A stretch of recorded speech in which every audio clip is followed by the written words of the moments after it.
So we've all been bombarded with powerful videos, just shocking footage, dramatic images. It's been overwhelming. Missiles being intercepted, missiles not being intercepted and killing innocent men, women, and children. We've seen riots, lynchings. It's been horrible. But among this onslaught of imagery, there's one video that really shook me. It was different than any video I've ever seen, and I haven't been able to get it out of my head ever since. It felt like there was something mystical about it, like it was a sneak preview of something truly beautiful that lies ahead. What am I talking about? Well, here's the video. Now we know what this is.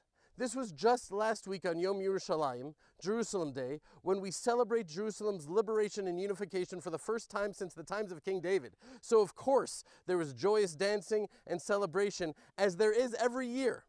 But this year was different.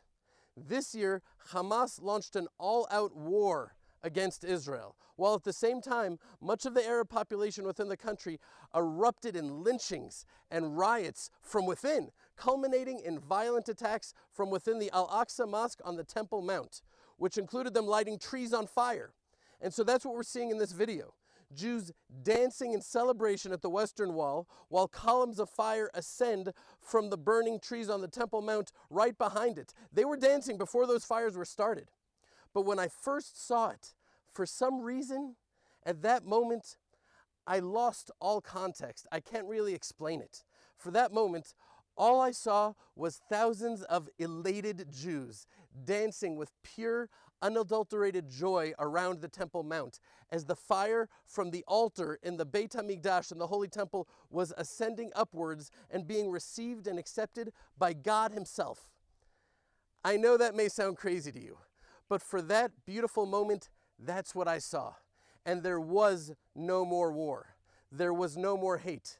I was seeing what the whole world will see when the temple is built, and there will be joy and happiness and brotherhood and celebration, not only of Jews, but for all of mankind. Jews and Muslims and Christians and Buddhists, everybody will all be dancing there together as brothers.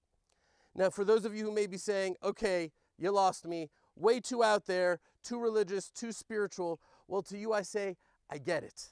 I really do. But nonetheless, please hear me out. Because if you don't, if you refuse to entertain or even hear out the religious and spiritual dimension of all this, well, you're just denying yourself the opportunity to get a glimpse at the root of this conflict, what it's really about at the core. Because intuitively we all know that this isn't about politics or elections or evictions. Those are all just superficial layers of a very deep spiritual conflict that goes back, consciously or subconsciously, for thousands of years to the times of Abraham and his two sons, Ishmael, the father of the Arabs, and Isaac, the father of the Jews. The hatred we're seeing before our eyes today comes from this deep intergenerational resentment, the seeds of which were planted in Abraham's tent 4,000 years ago. Now, for a brief but in-depth understanding of those biblical roots, as I see them at least, you can click on the link in the description below. But bottom line, anyone seeing what's unfolding, not just with their eyes, but their hearts, knows that something of profound historic consequence is going on. But for our purposes here, I can suffice to say that the Arab-Israeli conflict will not be solved. It will only be transcended. Only when we see it through a spiritual prism. Maybe not the exact one I'm sharing here today, I could be wrong. But there's no question that only when we see this conflict through a spiritual prism and not a political one, will we be able to truly understand it and bring the healing and reconciliation that we've all been praying for.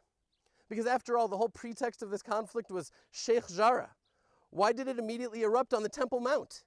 Because the Temple Mount is the conduit, the vessel through which divine light flows into the world. The sages of Israel explain that the world is like a human eyeball. The white of the eye is the ocean surrounding the world. The iris is this continent. The pupil is Jerusalem. And the image in the pupil is the Holy Temple. You see, Jerusalem means city of peace. Now, over the last week, an idea like that, the city of peace, it seems more ridiculous than ever. But hold tight. Don't be afraid and don't lose hope. Because while the entire world seems to be embroiled in more violence and hatred and animosity and division than ever before, the night is darkest just before dawn.